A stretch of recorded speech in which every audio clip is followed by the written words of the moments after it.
Hey everybody, so this is sliced apples with some milk. You can use whatever type of milk, dairy or non-dairy milk.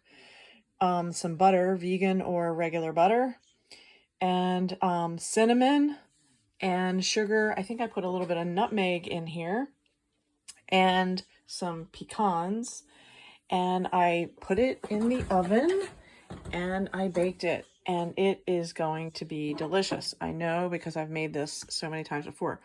Notice how moist that is. Take a quick bite.